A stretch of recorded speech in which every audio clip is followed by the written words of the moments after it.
Olá, futuro aprovado e futura aprovada. Seja muito bem-vindo ao nosso canal. Aqui, transformamos o estudo da jurisprudência em uma experiência dinâmica e acessível. Nosso objetivo é oferecer a você uma ferramenta poderosa de memorização auditiva, facilitando a fixação dos entendimentos dos tribunais superiores para que você ganhe tempo e segurança na hora da prova. Antes de começarmos o tema de hoje, já deixe o seu like, inscreva-se no canal e ative as notificações. Sua aprovação começa com a constância, e estamos aqui para caminhar ao seu lado rumo à sua posse. Pronto para fixar o conteúdo?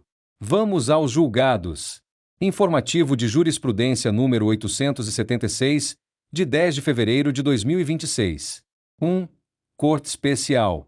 Tema: homologação de decisão estrangeira. Ato notarial estrangeiro. Testamento particular e partilha de bens situados no Brasil, matéria reservada à jurisdição brasileira. Pedido de homologação. Inviabilidade. Destaque: a homologação de ato notarial estrangeiro que versa sobre bens situados no Brasil contraria o artigo 964 do Código de Processo Civil, que veda a homologação de decisões estrangeiras em hipóteses de competência exclusiva da jurisdição nacional. Resumo do inteiro teor. O STJ indeferiu a homologação de atos notariais franceses que previam a partilha de bens situados em solo brasileiro, pois tal matéria é de competência exclusiva da autoridade judiciária nacional. O tribunal reforçou que a eficácia de disposições testamentárias sobre patrimônio no Brasil exige controle jurisdicional interno por questões de soberania e ordem pública. Nem mesmo o consenso entre herdeiros afasta essa necessidade, devendo o testamento ser publicado e processado perante o juízo brasileiro competente. Assim, atos extrajudiciais estrangeiros não substituem o devido processo legal obrigatório para inventários no Brasil. 2. Primeira turma. Tema: processo administrativo sancionador. Aplicabilidade da continuidade delitiva às infrações administrativas. Necessidade de previsão legal expressa. Interpretação do tema número 1199 do STF. Destaque: a aplicação da continuidade delitiva ou de outros institutos do direito penal às infrações administrativas somente é admitida quando houver previsão expressa em lei. Resumo do inteiro teor. A turma discutiu se a regra de continuidade delitiva do Código Penal poderia ser aplicada analogicamente a infrações administrativas metrológicas sem previsão na Lei nº 9.933 de 1999. Com base no tema 1199 do STF, entendeu-se que institutos penais atenuadores só entram no direito administrativo se houver autorização legislativa específica. O STJ ajustou sua jurisprudência anterior para evitar a ampliação indevida de benefícios em afronta ao princípio da legalidade estrita. Portanto, sem norma expressa, cada irregularidade deve ser punida individualmente, sem o benefício da ficção jurídica da continuidade. 3. Primeira turma. Tema: improbidade administrativa. Acusação de sequestro, tortura e ocultação de cadáver por agentes estatais. Rol taxativo do artigo 11 da Lei nº 8.429 de 1992. Não enquadramento. Destaque: as modificações implementadas pela Lei nº 14.230 de 2021 não permitem qualificar como improba a prática de tortura, apesar da gravidade da conduta. Resumo do inteiro teor. O caso analisou se atos de violência policial grave ainda poderiam ser processados via Lei de Improbidade Administrativa após a reforma de 2021. Como a nova lei tornou o rol do artigo 11 taxativo, condutas como tortura e ocultação de cadáver deixaram de ter correspondência típica direta nesse diploma específico. Seguindo o STF, o tribunal aplicou o novo regramento mais favorável de forma imediata aos processos em curso que ainda não transitaram em julgado. A responsabilização desses agentes deve agora ser buscada exclusivamente nas esferas penal e administrativa disciplinar comum. 4. Segunda turma.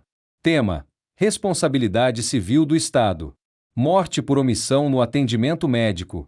Pensionamento mensal. Ausência de comprovação de rendimentos. Salário mínimo.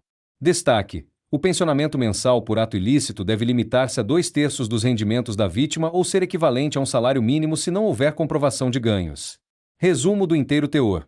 O processo tratou da indenização devida pelo Estado em razão de falha fatal no serviço público de saúde.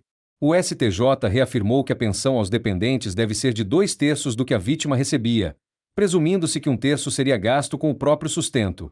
Quando não há prova documental da renda que o falecido auferia em vida, o valor base para o cálculo deve ser o salário mínimo nacional. Essa solução garante a reparação integral dos danos materiais à família, evitando desamparo total por falta de formalidade na prova dos rendimentos. 5. Segunda turma. Tema: IRPF. Rescisão de contrato de prestação de serviço civil. Verbas de PLR, bônus, outplacement e stock options. Incidência tributária. Destaque: o IRPF incide sobre verbas de PLR, bônus, outplacement e compensação por stock options pagas a executivo na rescisão unilateral de contrato de natureza civil. Resumo do inteiro teor. O tribunal definiu que verbas pagas a executivo em rescisão de contrato civil possuem natureza de cláusula penal compensatória e lucros cessantes. Como representam acréscimo patrimonial e substituição de ganhos futuros esperados, tais valores estão sujeitos à incidência do imposto de renda. O serviço de outplacement foi considerado benefício com valor econômico tributável, assim como a indenização por stock options não exercidas. A decisão seguiu o princípio da primazia da realidade, tributando qualquer vantagem que configure incremento efetivo ao patrimônio do contribuinte. 6. Quarta turma. Tema: seguro de vida. Suicídio. Agravamento intencional do risco. Exclusão de cobertura. Impossibilidade fora do prazo de carência. Destaque: no seguro de vida, apenas o suicídio ocorrido nos 2 primeiros anos de vigência do contrato é considerado agravamento intencional do risco passível de excluir a cobertura. Resumo do inteiro teor. Discutiu-se se a morte de um segurado usuário de drogas em local de risco justificaria a negativa de pagamento da indenização securitária.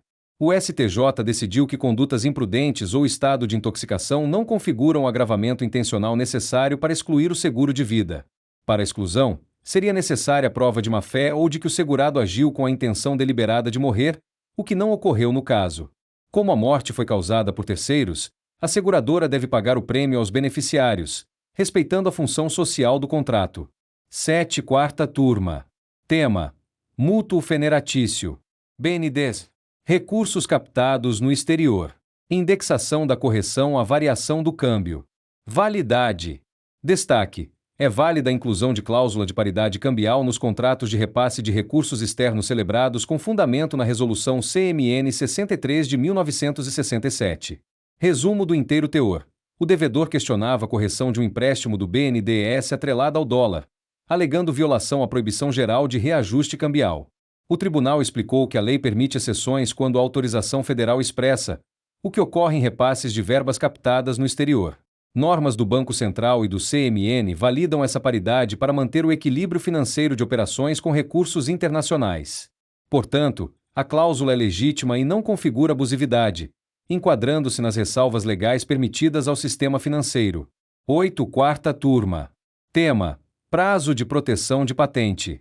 Mora do INPI. Decisão do STF na ADIM 5.529. Impossibilidade de análise casuística pelo Judiciário. Destaque: na ausência de lei com critérios objetivos, não cabe análise casuística do Judiciário para prorrogar patente devido à demora do INPI. Resumo do inteiro teor.